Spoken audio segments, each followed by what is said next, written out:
1,000 tons of uranium just redrew the power map of an entire continent. Niger didn't just sell resources to Russia. It proved that African nations can defy Western powers, ignore international rulings, and survive with alternative partnerships. France threatened invasion. The World Bank ruled against them. Niger deployed troops, closed the deal, and didn't blink. What happens next will determine whether 60 years of post-colonial control can withstand a genuinely multipolar world. The uranium was always theirs. But for decades, France acted like it wasn't. This week, Niger's military government drew a line that might change the balance of power across the entire Sahel region. Colonel Abdul Rahman Chiani didn't just refuse France access to uranium. He sent troops to guard it, then sold 1,000 tons directly to Russia at market rate, ignoring a World Bank ruling that backed French claims. This isn't a diplomatic spat. This is a sovereign nation treating its own resources like they actually belong to it. And the ripple effects are already being felt in Paris, Moscow, and across a continent watching closely.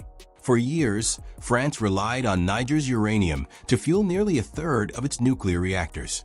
The mining giant Orano, formerly known as Areva, extracted that uranium under contracts negotiated in an era when African governments had little leverage and even less control.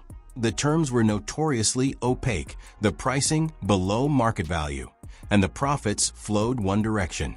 Niger, one of the world's poorest nations despite sitting on some of its most valuable mineral reserves, saw almost none of the wealth generated by its own ground. Paris called it partnership. Niamey called it something else. But everything shifted after the July 2023 coup that brought Chiani's junta to power. The new government immediately began renegotiating foreign deals, demanding transparency, and refusing to accept the post-colonial status quo. France pushed back. Diplomatic pressure mounted. The World Bank sided with Orano, ruling that Niger had to honor existing contracts. Chiani's response was unambiguous. He deployed military forces to the Arlet uranium stockpile and arranged its sale to Russia, a country eager to expand its footprint in Africa and more than willing to pay what Niger asked. This is where the stakes become clear. Niger's move isn't happening in isolation. Across the Sahel, from Mali to Burkina Faso, military governments are severing ties with France, expelling troops, and pivoting toward Russia. What unites them isn't ideology. It's exhaustion with a system that treated African sovereignty as negotiable. The uranium sale is the most dramatic example yet of that frustration turning into action. France can protest. The World Bank can issue rulings. But if a sovereign government controls the ground, controls the resource, and finds a buyer willing to pay fair value, the old rules start to look like suggestions. Russia, of course, isn't stepping in out of altruism. Moscow sees an opening. As Western influence falters in the Sahel, Russia is offering what these governments want most: recognition, market-rate deals, and no lectures about democracy.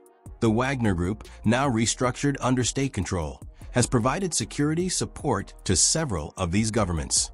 Russian state media amplifies their grievances.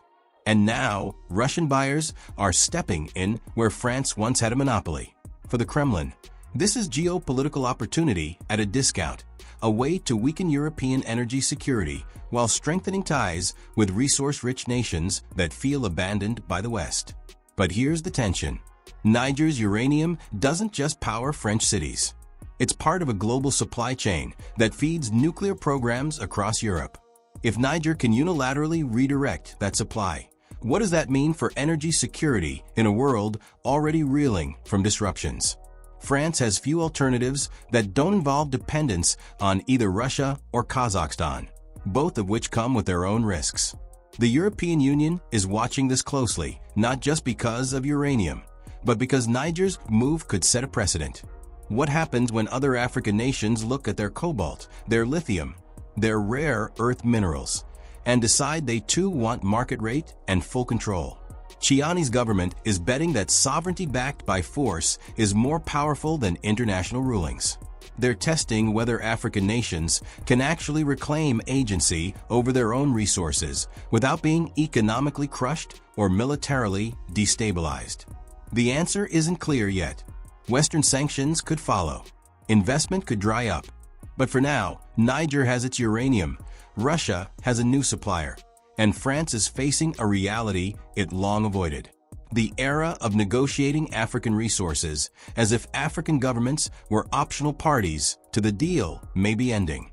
What comes next could redefine not just the Sahel, but the entire framework of how the global economy extracts value from the continent. France just threatened to invade a sovereign African nation over uranium. Let that sink in. Not over terrorism, not over a humanitarian crisis, over access to a mineral that Paris has extracted at below-market rates for decades. Niger called their bluff, sold the stockpile to Russia. And now France is facing a question it hasn't had to answer in 60 years. What happens when African countries stop asking for permission to control their own resources? This isn't about one mine or one contract. This is about the entire architecture of French influence in West Africa beginning to collapse in real time. For generations, France maintained what critics call Francafrique, a system of political, military, and economic ties that kept former colonies economically dependent and strategically aligned with Paris. The currency, the CFA franc, is still controlled by the French treasury. Military bases dot the Sahel, and companies like Orano have extracted billions in resources under terms negotiated when these nations had no leverage. It worked because African governments needed French security guarantees, French investment, and French diplomatic backing. But that calculus is shifting. Niger's uranium isn't just valuable, it's essential. Nearly a third of the fuel rods powering French nuclear reactors come from Nigerian mines. France produces 70% of its electricity from nuclear power, making it one of the most nuclear-dependent nations on Earth. Losing access to Niger's uranium doesn't just complicate energy policy.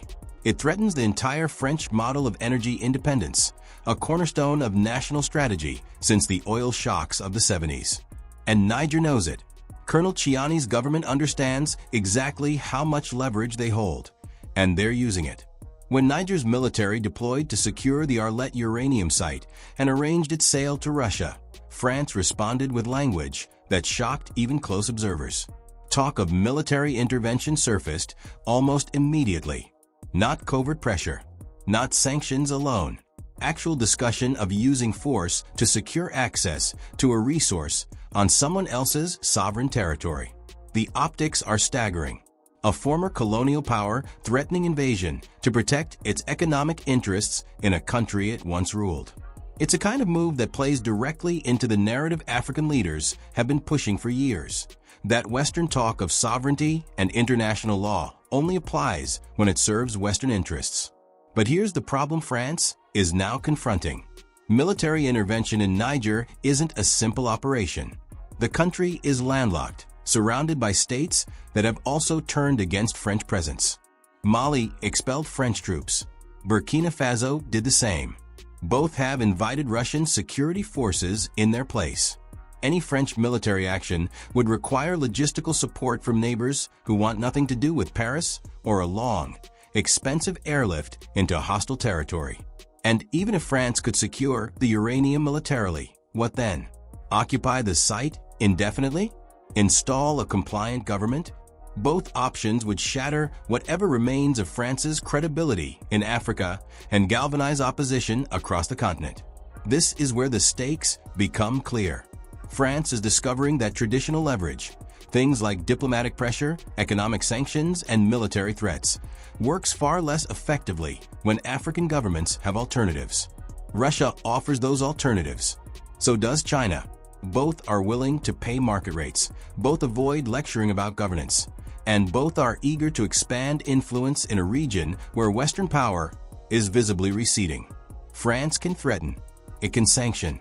But if Niger has buyers who don't care about World Bank rulings or French complaints, those threats lose their teeth. What's unfolding in Niger is being watched across Africa. Governments in the Democratic Republic of Congo, Zambia, and Zimbabwe are sitting on vast mineral reserves critical to the global energy transition. Cobalt, lithium, rare earths. If Niger can successfully defy France and redirect its resources to buyers willing to respect its sovereignty, other nations will take note. The message is simple: control the resource, find alternative buyers, and the old rules stop applying. France is now navigating terrain it never prepared for. A world where African nations don't need French approval to sell their own wealth. A world where Russia and China offer competitive terms without the baggage of colonial history. A world where military threats reveal weakness rather than strength. The uranium is already sold. The troops are already guarding it. And France is left confronting a reality it long avoided. That influence built on dependency only lasts as long as there are no other options. Niger just proved there are. Russia didn't just buy uranium from Niger. It offered protection, nuclear technology, and weapons infrastructure within hours of the deal. This wasn't a transaction. It was a strategic declaration. Moscow is building a new sphere of influence across the Sahel, and is doing so by offering African governments exactly what they've been demanding for years: respect for sovereignty, market rate deals, and military backing with no conditions attached. The speed of Russia's response reveals how deliberate this expansion is, and how willing the Kremlin is to capitalize on every crack in Western influence across the continent. The pledge came fast. Full diplomatic recognition of Niger's right to control its resources. Economic support to help develop the country's atomic energy sector. And perhaps most significantly, potential assistance in building weapons infrastructure and military capacity.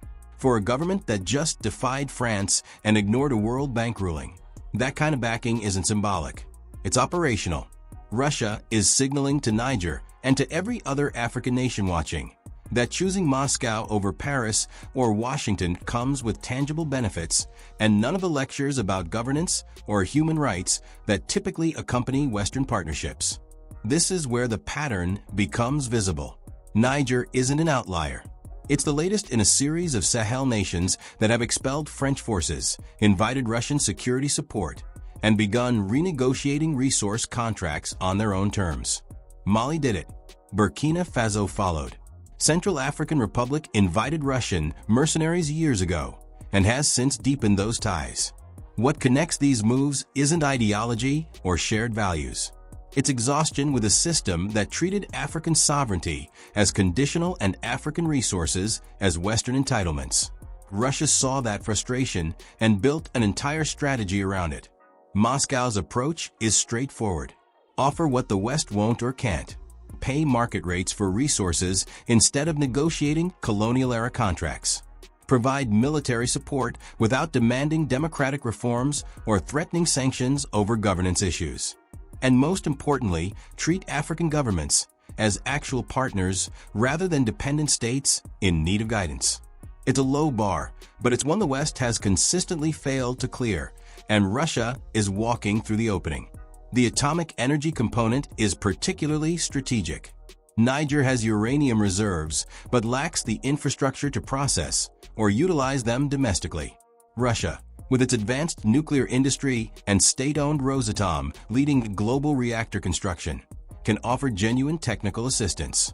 If Niger develops its own nuclear energy capacity, it reduces dependence on foreign electricity grids, generates domestic power for industrialization, and positions itself as a regional energy hub. For Russia, it's a long-term investment that locks in influence, creates dependencies of a different kind, and weakens European control over African energy development.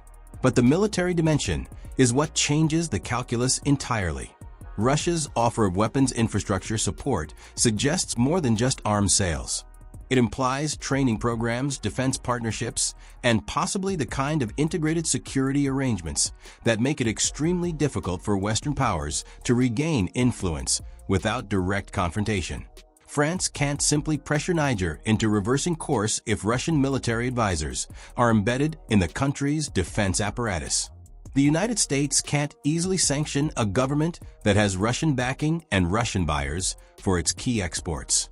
This is strategic insulation, and it's exactly what these Sahel governments want. you'll see why this moment matters beyond Niger.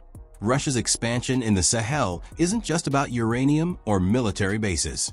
It's about fundamentally altering the balance of power on a continent that holds the majority of the world's critical minerals needed for the global energy transition. Cobalt in the DRC, lithium in Zimbabwe, rare earths scattered across a dozen nations. If Russia can position itself as the preferred partner for African countries tired of Western extraction models, it gains leverage over supply chains that determine everything from electric vehicle production to defense technology. And it does so while simultaneously weakening European energy security and undercutting American influence in a region Washington has largely neglected. What happens next could redefine the entire framework of great power competition in Africa. Russia is betting that African governments will choose sovereignty and market-rate deals over Western aid and diplomatic pressure. So far, that bet is paying off. France is scrambling. The United States is watching from a distance. And across the Sahel, governments are taking notes.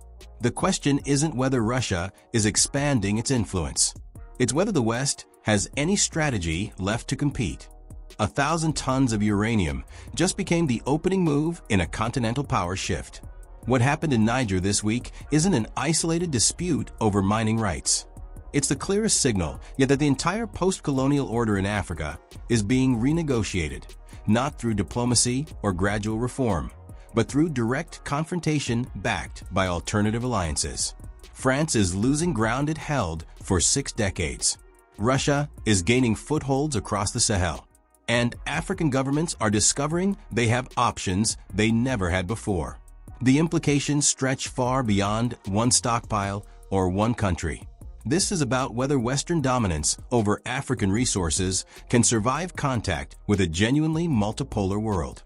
Niger's decision to sell uranium to Russia despite French objections and World Bank rulings represents something larger than defiance. It represents agency.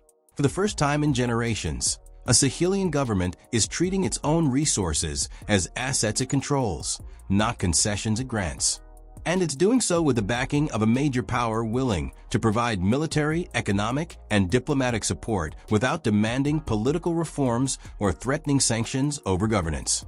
That combination, sovereignty plus alternative partnership, is what makes this moment different from past attempts at resource nationalism that were economically isolated or politically destabilized into collapse.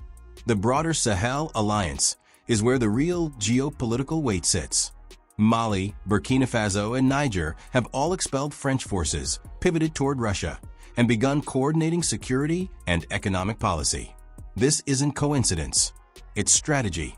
Together, these nations control significant uranium deposits, gold reserves, and strategic territory that connects North Africa to sub-Saharan trade routes. Separately, they were vulnerable to pressure. Together, with Russian backing, they form a bloc that can withstand Western sanctions and negotiate from a position of collective strength. For African regional politics, this is unprecedented. Sahelian states have historically been fragmented, coup-prone, and economically dependent on external powers. Now they're acting as a coordinated unit with shared interests and mutual defense commitments. What this means for the rest of Africa is still unfolding, but the signals are clear. Governments across the continent are watching to see if Niger's gamble pays off. If Chiani's government can defy France, sell resources at market rate to Russia, and avoid economic collapse or military intervention, it sets a precedent. Other nations with contested resource deals will take note. The Democratic Republic of Congo, where Western and Chinese companies compete over cobalt. Zambia renegotiating copper contracts. Zimbabwe pushing back on lithium extraction terms. If the Sahel model works, if sovereignty backed by alternative partnerships proves viable, the pressure on other African governments to renegotiate or terminate exploitative contracts will intensify. For the West, particularly France, the erosion of influence is both symbolic and material. Symbolically, the loss of unchallenged access to African resources marks the end of Francafrique as a functional system. France can no longer assume its former colonies will prioritize French interests or accept French terms. Materially, The loss of Nigerian uranium threatens energy security, raises costs, and forces dependence on alternative suppliers, many of whom are either politically unreliable or aligned with competitors. France is being forced to compete for access to resources it once controlled by default, and it's losing that competition to powers willing to offer better terms. But the broader implication is about the structure of the global economy itself. For decades, the West maintained economic dominance in part by controlling access to critical resources through a network of political, military, and financial relationships that kept resource-rich nations dependent. That system is fracturing, not because African nations suddenly became more powerful, but because alternative powers, Russia and China primarily, are offering different terms. Market rate deals instead of colonial contracts. Security partnerships without governance conditions. Diplomatic recognition without lectures. It's a low bar, but it's competitive and it's working. This is where the stakes become clear. If African nations can successfully assert sovereignty over their resources and find buyers willing to respect that sovereignty, the entire framework of Western economic leverage shifts. The West can't sanction what it doesn't control. It can't pressure governments that have alternative partners. And it can't maintain dominance in a world where resource-rich nations have genuine bargaining power. Niger's uranium deal with Russia is the test case. If it holds, the post-colonial order in Africa doesn't just weaken. It ends. And what replaces it will be defined by nations that spent decades being told their sovereignty was conditional, finally proving otherwise.